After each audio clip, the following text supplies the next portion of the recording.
Well, hello, my YouTube friends and family. So today's romance 10 for $2 books.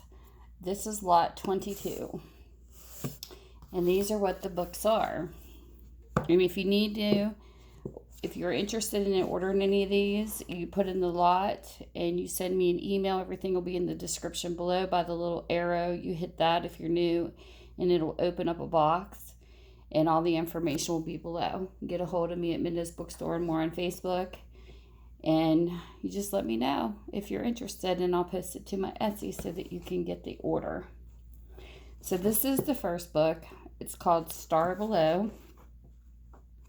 It is by Christianna Brand, and this is actually a 1958 book. It's got a little writing there. Definitely aged well with love. This is what the book looks like. All the pages are here, and I do go through all the books. They called her Sapphire, a Venetian beauty of flashing radiance. Sophia Devine was cast into the cynical splendor of English society, deceived and deserted in her marriage to Lord Weyburn of Starr Below. The new Lady Weyburn stunned all of London with scandalous acts of public misconduct, but her untamed passion for revenge had grave consequences. Sophia, now mother of young Nicholas, an accused murderess of her good friend, Lady Christine Lillian Frome, soon stood before a hostile court in her trial by society. But though scorned and ravaged, the stoic beauty courageously still held the burning truth deep within her tormented heart, and through her dauntless quest for honor, she struggled to remain the Sapphire of Starr Below. The second book is called Her Heart's Honor, and this is by Lydia Lancaster. This is a 1980 book. That's like so cool. She's like sitting inside of a swan and floating. Anyways, I think I said it was 1980. I got carried away looking at the front. This is the condition it's in. And this is a synopsis of what the book's about. He gave her everything but freedom. Damascus could trace her ancestry to the English nobility. From her father, Sir George Ferradine, came spectacular beauty and bearing. From her unwed mother, a legacy of life in Newgate Prison, where the spirited child learned the ways of the streets and the evil of men.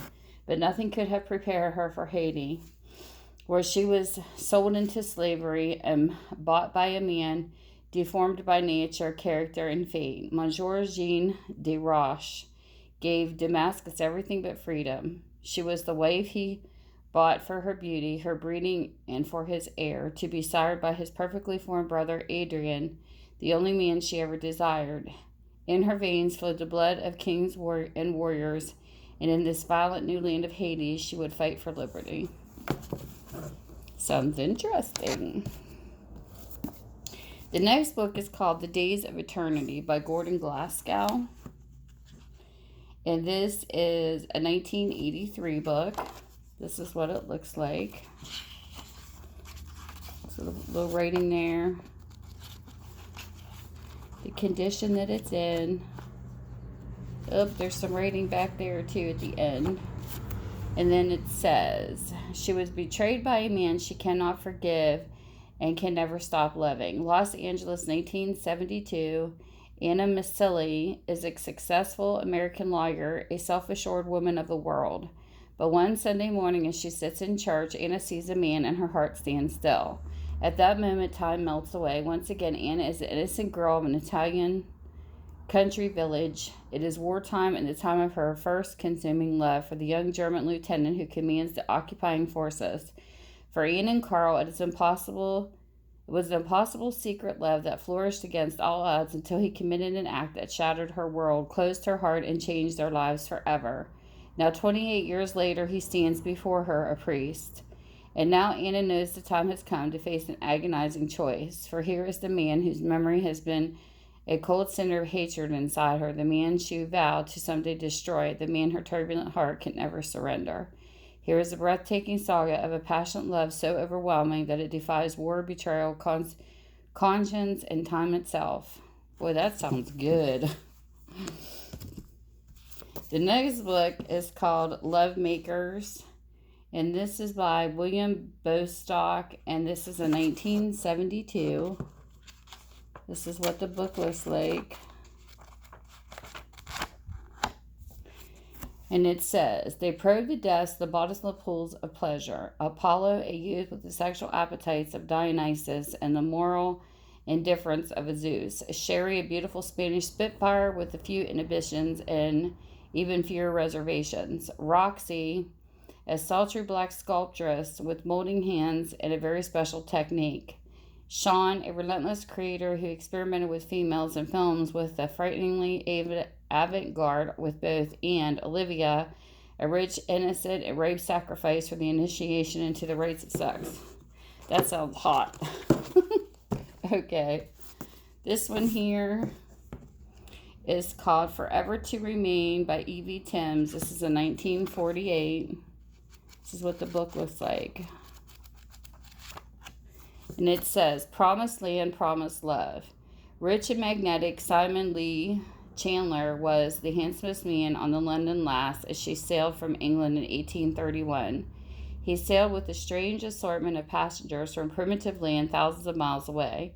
Before that emotion-racked voyage ended, these people would know murder, lust, and cruel revenge and a savage fury of storm-tossed seas. Simon would again be with the exquisite woman who had scorned his love.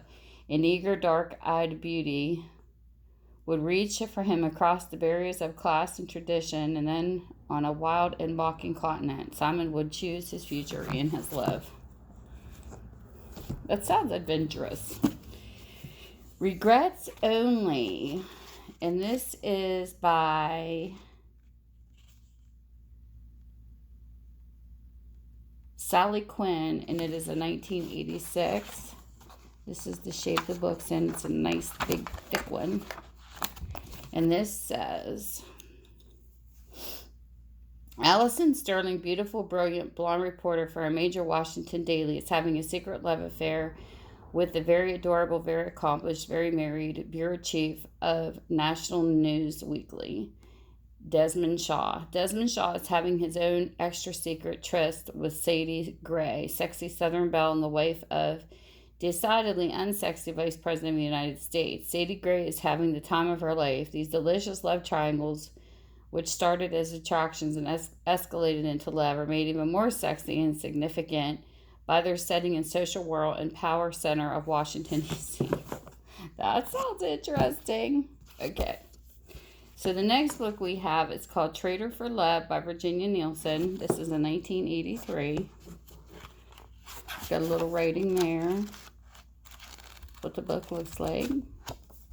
And it says, Elena is stunned when her guardian tells her she is the daughter of a deceased king and must prepare to claim her rightful position as queen. But the story of her royal birth is disputed by the dashing nobleman Don Armando, who serves the reigning king. A raging battle for the throne ensues, and even as the innocent young Elena is warned that she must not trust the handsome Armando, she finds that his love is the fulfillment of all her dreams. Despite the conflicts that separate them, she knows she can never forget the passionate man who showed her that, whether she is queen or a commoner, she is first of all a woman. Next one is called The Lovers by Kathleen Winsor. This is copyrighted 1952. This is what the book looks like. And it says, The Lovers is the bold and lusty bestseller about unconventional love with rare candor. Kathleen Winsor bears feminine passion, its desires and deceits, and she tells the story of three women, each in search of a different kind of love with her own kind of man. Kathleen's Windsor's remarkable gift, her art and realistic portrayal of her characters, the straightforward and frankness of her observation, all were not recognized as readily as they should have been by a Freud or a de Maupassant. She has great talent, whatever that means. Okay. So this is what this says. It says, dark, voluptuous, I can't say this name. Jacinta, I don't know, it's different. goes on a madcap excursion to a wicked resort and finds the kind of man she's been looking for all her life. Sleek red-haired Emma Ray delights in her fling with a romantic and gay adventurer until she wakes to the shock of a lifetime. Blonde feline Dulcie leads on a successful doctor who is afraid of women with astonishing results. So that's who the story is about. It's on the inside for some reason and not the back. Okay, so the next one is called A Love to Match These Mountains by Nancy Elaine Pindrus. This is in 1979. It's got some rating there. That's what the book looks like. Oh, no, that's not rating. It's a piece of art or something in it. Okay. Susanna, a waif of 17, stowed away aboard a ship out of Liverpool carrying Mormon converts to the Promised Land, only to be brutally ravished and used by the one man she wanted, then borne off on the long dangerous trail to Salt Lake as the spiritual bride of the one man she hated. So begins the novel of two generations of spirited frontier women, Susanna the runaway and Laura Lee the outlaw. The epic story of American West of the two women in search of a love that matched these mountains. Well, that sounds very adventurous. Okay, and the last we have is called Stanza Calder Man by Janet Dailey. This is in 1983. This is what this book looks like. And it says, Janet Dailey takes her mighty epic of the American heartland to Montana, where Webb Calder fights for a great empire and a great love. Webb Calder fought the newcomers who rushed to claim grasslands where Calder cattle grazed. But he could not resist Lily, a proud and lovely young immigrant loyal to the homesteader's cause and to her husband. Still, a Calder kept what he had and got what he wanted. Where a man stands for what he believes, there stands a Calder man. Sounds interesting. So there you go. Those are lot 22. Thank you for spending your time with me, and I hope you guys have a great day. Bye. Mwah.